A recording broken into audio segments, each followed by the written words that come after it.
ஏய் சூப்பர்ப்பா, லைட் வந்துருச்சு.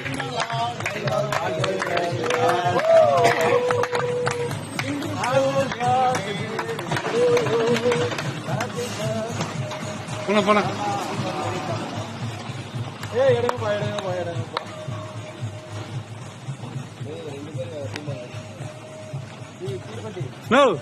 எடுத்து ஊட்டினா அப்படியே ஓடிட்ட. எங்க ஊட்டவே இல்லை. போங்க போங்க எல்லாரும். வினோத் போடா. பிரசாந்த் போனா போனா இருந்தா நீ இருந்தா அப்படியே இருந்த.